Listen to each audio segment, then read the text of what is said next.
Good morning, students. Welcome back. Hope you will be fine and healthy. Let's continue chapter third. That's chapter from world history. Nazim the rise of Hitler, यानी कि नाजीवाद और Hitler का उदय। First part में आप लोग जान चुके हैं, चैप्टर की ओवरव्यूज कंप्लीट हम लोग कर चुके हैं। Here we are talking about the second World war results. यहाँ पर हम लोग सेकेंड वर्ल्ड वार के रिजल्ट्स की बात करेंगे। As you know that Second World War हुआ। This war also between the allies power and the axis power. As you know that allied power were winner in the Second World War. Second World War के जो results हैं, कहीं ना कहीं हम लोग उनके रिजल्ट्स की बात करेंगे। Under the shadow of Second World War, German had wage a genocidal war which resulted in mass murder. कहते हैं कि जो सेकेंड वर्ल्ड वार लड़ा गया, कहीं ना कहीं जो जर्मन ने नेतृत्व किया। कहीं ना कहीं यहाँ पर अगर हम बात करें एक्सिस पावर का नेतृत्व करने का जो काम किया गया था, वो किया गया था जर्मन के द्वारा। तो बहुत ज्यादा मात्रा में, जीनोशियल का मतलब होता है यहाँ पर बहुत ज्यादा मात्रा में, मास किलिंग ऑफ मर्डर, यानी कि बहुत ज्यादा मात्रा में मर्डर हुए। देखो कितनी संख्या में, नंबर ऑफ पीपल किल्ड, कितने लोग मारे गए, that is most important, 6 million Jews, यानी कि जो यहूदी लोग हैं 6 मिलियन मारे गए वो। And you can say 2 lakh gypsies, और 2 लाख है इसमें जिप्सी लोग मारे गए। 1 मिलियन पोलिस, और 1 मिलियन लोग हैं वो पोलिस लोग हैं वो मारे गए। देखिए इसमें कितना डिस्ट्रक्शन हुआ। 70,000 German who considered mentally and physical disable. कहते हैं कि 70,000 जर्मन थे जो एक तरह से मेंटली और फिजिकल डिसेबल थे। तो कहीं ना कहीं अगर हम देखें तो जीनोशियल का मतलब होता है ए destructive war in which a large number of people और डिस्ट्रक्शन कॉज, यानी कि जहां पर बहुत ज्यादा मात्रा में डिस्ट्रक्शन होता है, बहुत सारे लोग मारे जाते हैं। तो इस तरह का भयंकर युद्ध था जिसमें बहुत सारे लोग मारे गए। तो ये आप लोग याद रखें। नंबर ऑफ पीपल में 6 मिलियन ज्यू, सबसे ज्यादा देखिए यहूदी लोग, यहाँ पर बहुत सारे लोग मारे गए। अगर हम बात करें, अगर हम यहाँ पर 2 लाख जिप्सी, जो जिप्सी लोग थे 2 लाख मारे गए इसमें। 1 मिलियन पोलिस, 1 मिलियन पोलिस लोग मारे गए। 70,000 German who considered mentally disable, यानी कि 70,000 वो लोग मारे गए जो मानसिक रूप से या फिजिकल रूप से अपंग थे। तो यहाँ पर देखा आपने कि जो सेकंड वर्ल्ड वार है, जो एलाइज पावर और एक्सिस पावर के बीच में लड़ा गया था, उसमें कहीं ना कहीं इसके हम जनरली यहाँ पर बात करें तो we are talking about the results की बात की हमने कि कितना मास मर्डर हुए, वहां पर कितने सारे लोग मारे गए। Now the second content is birth of Weimar Republic, Weimar गणराज्य का उदय। जो वाइमर रिपब्लिक है उसका जन्म कैसे हुआ, वाइमर रिपब्लिक। अब बात करते हैं हम लोग यहाँ पर फर्स्ट वर्ल्ड वार 1914 टू 1918, 1914 से 1918 के बीच में लड़ा गया फर्स्ट वर्ल्ड वार। ये पहला विश्व युद्ध है। फर्स्ट वर्ल्ड वार अब लड़ा किन के बीच में गया? German fought alongside the Austrian empire, यानी कि जर्मन लड़ा ऑस्ट्रियन एम्पायर की साइड से। ये सेंट्रल पावर में आते हैं, जर्मन और ऑस्ट्रिया एक साइड में थे जो सेंट्रल पावर में इंक्लूड है। लड़ा किसके खिलाफ? एलाइज के खिलाफ। एलाइज में कौन थे? इंग्लैंड, फ्रांस, रशिया, ये 3 कंट्री थे पहले एलाइज में। यूएस एंटर इन 1970, और यूएस ने भी 1970 में इस युद्ध में एंटर किया। कहीं ना कहीं जर्मन की सबसे बड़ी जो गलती मानी जाती है वर्ल्ड हिस्ट्री में, वो यही मानी जाती है कि फर्स्ट वर्ल्ड वार के दौरान ऐसा कहते हैं कि जर्मन विनर चल रहा था। इंग्लैंड, फ्रांस और रशिया, इन सब के ऊपर जर्मन भारी था उस समय पर ऑस्ट्रियन एम्पायर की तरफ से। लेकिन जब इसने यूएस पर अटैक किया तो यूएस भी किनके साथ शामिल हो गया? इन एलाइज पावर के साथ। और जर्मन की इसी गलती के कारण जो युद्ध था, defeating Germany and central power in November 1918, कहते हैं कि जिसके कारण जर्मन और जो सेंट्रल पावर है वो नवंबर 1918 में हार गई। तो ये जो फर्स्ट वर्ल्ड वार चला वो 1914 से लेकर 1918 तक चला।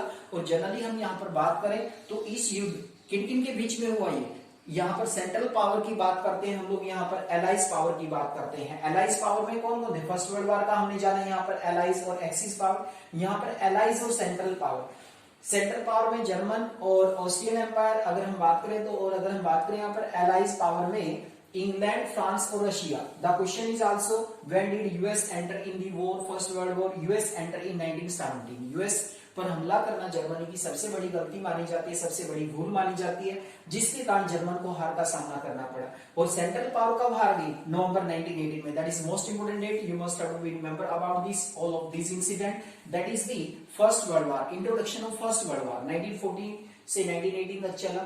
जब युद्ध शुरू हुआ तो जर्मन को ये एक्सेप्टेशन थी कि जल्दी ही युद्ध समाप्त हो जाएगा, लेकिन युद्ध लंबे समय तक चला, बहुत लंबा चला युद्ध। और सारी की सारी कहीं ना कहीं जो रिस्पॉन्सिबिलिटी है हार की जो जिम्मेदारी है, वो नुकसान हुआ जो वर्ल्ड में, वो सारे का सारा जर्मन के ऊपर थोप दिया जाता है और जर्मन के साथ एक बड़ी ऑपरेसिव ट्रीटी की जाती है, जिसके अनुसार जर्मन पर बहुत ज्यादा मात्रा में नुकसान का सामना करना पड़ा और कहीं ना कहीं जर्मन का जो आत्मसम्मान था उसको भी ठेस पहुंची after the first world war. देखिए आगे कंटिन्यू करते हैं हम लोग। The defeat of German gave an opportunity to parliamentary. अब ये जो वाइमर रिपब्लिक था, क्या था ये वाइमर रिपब्लिक? पहले वहां पर रूल होता था, जर्मन की हार के बाद 1918 में, जब नवंबर 1918 में ये हार चुका था, तो उसके बाद देखिए यहाँ पर क्या सिस्टम चेंज हुआ। The defeat of German gave an opportunity to parliamentary process, यानी कि जो संसदीय व्यवस्था है, पार्लियामेंट्री प्रोसेस है, उसको जन्म दिया टू रिकास्ट जर्मन पॉलिटी, यानी कि जर्मन राजनीति में एक नई विचारधारा आई कि पार्लियामेंट होनी चाहिए, शासन चलाने के लिए एक संविधान होना चाहिए। उसके लिए क्या किया गया? A national assembly, that is most important, a national assembly met at Weimar. कहते हैं कि नेशनल असेंबली वाइमर में मिली and establish a democratic constitution with a federal structure. और उसने क्या किया? जर्मन को चलाने के लिए एक संविधान का निर्माण किया संघात्मक ढांचे के साथ साथ। डिप्यूटीज वर, देखिए क्या व्यवस्था की गई वहां पर, डिप्यूटीज वर इलेक्टेड जर्मन पार्लियामेंट। कहते हैं कि जो जर्मन पार्लियामेंट थी उसकी जो भी डिप्यूटीज थे वो चुने जाने लगे। अब जर्मन पार्लियामेंट का नाम क्या था? Reichstag, that is most important point, you must have to remember the name of the parliament. Reichstag के नाम से जाना जाता है, रिस्टेग के नाम से। Reichstag on the basis of, किस बेस पर वहां पर डिप्यूटीज को चुना जाता था? On the basis of equal and universal vote cast, यानी कि इक्वल और जो यूनिवर्सल वोट है वो कास्ट करके, यानी कि इनको चुना जाने लगा। जनरली हम लोग कह सकते हैं कि डेमोक्रेटिक सिस्टम इस्टेब्लिश करने के लिए क्या हुआ, जर्मन में एक पार्लियामेंट बनाई गई रिस्टेग के नाम से। रिस्टेग रखा गया उस पार्लियामेंट का नाम, और इस पार्लियामेंट में जो भी डिप्यूटीज इलेक्ट किए गए वो किस बेस पर किए गए? अगर हम जनरली बात करें तो उनको on the basis of universal adult franchise, यानी कि इक्वल राइट्स दिया गया उनको और यूनिवर्सल एडल्ट फ्रेंचाइज के बेस पर उनको इलेक्ट किया गया। That is most important introduction about all of this.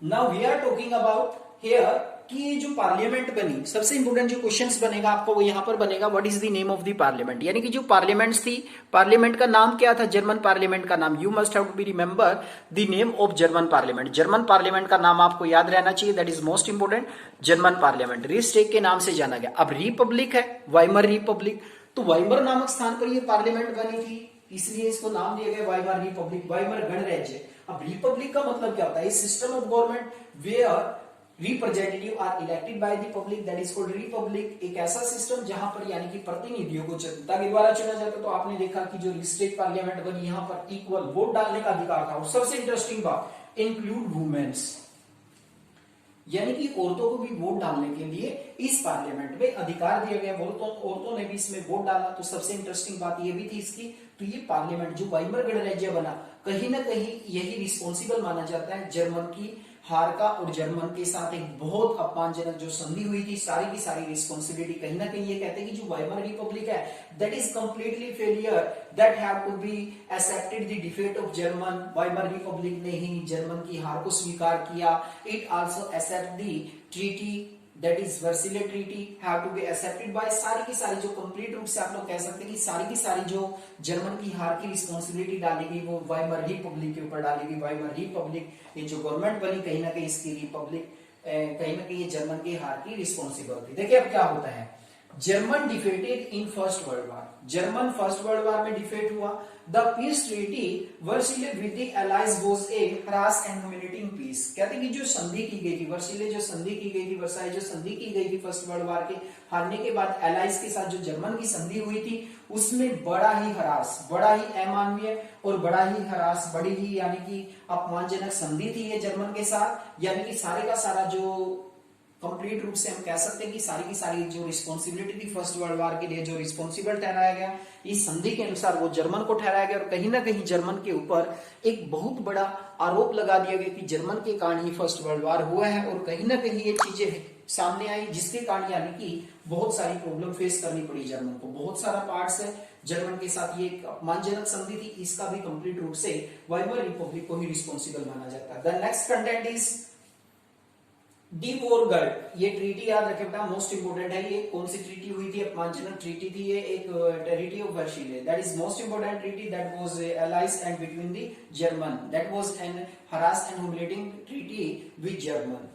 दी वोरगल्ड was had Germany responsible for the war was forced to pay 6 billion, यानी कि जो 6 बिलियन का जो जुर्माना लगाया गया था कंप्लीट रूप से, यानी कि जो युद्ध की जिम्मेदारी थी वो दोषी किसको ठहराया गया, इसमें दोषी ठहराया गया जर्मन को, और जर्मन के ऊपर एक बहुत बड़ा जुर्माना लगाया गया 6 बिलियन, यानी कि 6 बिलियन जो था वो जुर्माना लगाया गया जर्मन के ऊपर। कहीं ना कहीं जर्मन को ही रिस्पॉन्सिबल माना गया, और ये जो सब रिस्पॉन्सिबल माना जाता है इनके लिए, इसके लिए रिस्पॉन्सिबल माना जाता है वाइमर रिपब्लिक को। कंप्लीटली हम लोग ये कह सकते हैं कि Weimar Republic was completely failure for the German state. अब ये जो अपमानजनक संधि हुई थी, ट्रीटी हुई थी, इसी के अपमान का बदला लेने के लिए यहां पर एक कैरेक्टर राइज होता है, जैसा कि आप लोग जानते हैं chapter name is the rise of Hitler. कौन है वो पर्सन?